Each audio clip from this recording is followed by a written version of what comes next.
talking about over there? That right there, there was some girls that weren't dressed appropriately. Would that be them? Probably. Are those the culprits? I think I'm going to have to go perform a citizen's arrest. The slippery slope is a fallacy for a reason. But there's also the fallacy, which means that just because something meets the criterion of a particular fallacy doesn't mean that what's being claimed or suggested isn't true.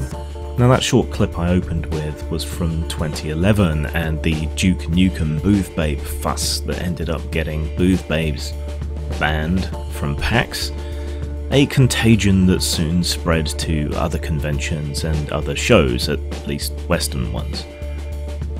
And this meant that Booth Babes were banned. Now, 7 years later, we seem to be encountering another bout of hysteria. This time around walk-on girls in darts, around grid girls in motorsport, grid girls and brolly dollies and all the rest, ring girls in boxing and other fighting events. I mean, it hasn't stopped there, and it hasn't only been there. We've also seen a huge crackdown, at least in Britain, censoring pornography.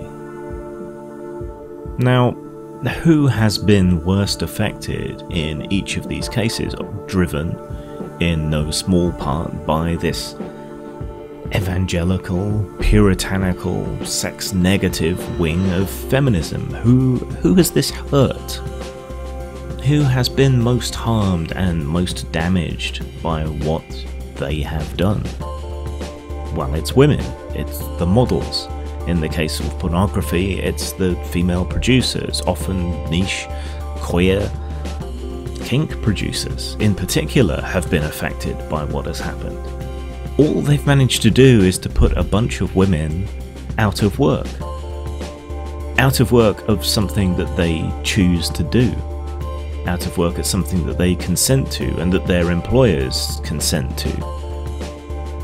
How is that feminist? Is this collectivist form of feminism that feminist commentators like Anita Sarkeesian have talked about, where women have to take responsibility for other women, and just because they're doing quite nicely out of the patriarchy, thank you, doesn't mean they shouldn't consider others? Are all these women supposed to sacrifice their careers in the case of the directors, or what's paying them through college, or whatever else they choose to be doing? Are they supposed to sacrifice all of that, gateways into modelling? And where does this stop? It doesn't seem like there is a place that it stops. And what is going on here? This is slut-shaming, essentially, that feminism is supposed to be against, isn't it? Are women not allowed to be attractive? Are they not allowed to be attractive to men?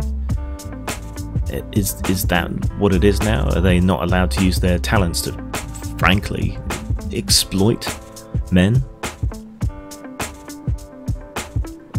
What sense does any of this make?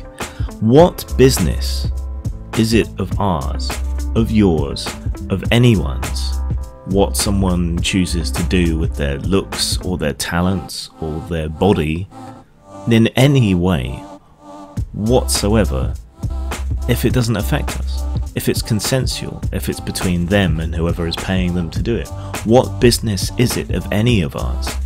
This isn't a liberal position, this isn't a left-wing position to hold to silence them.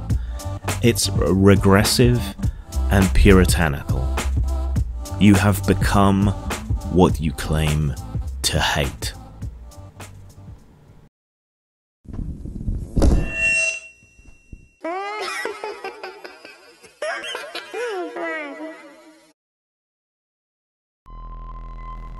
Sure, you could play one of those hoity-toity horror games where the most horrifying thing that happens is someone wearing a corset who really shouldn't. Or you could grind a zombie's face into a belt sander.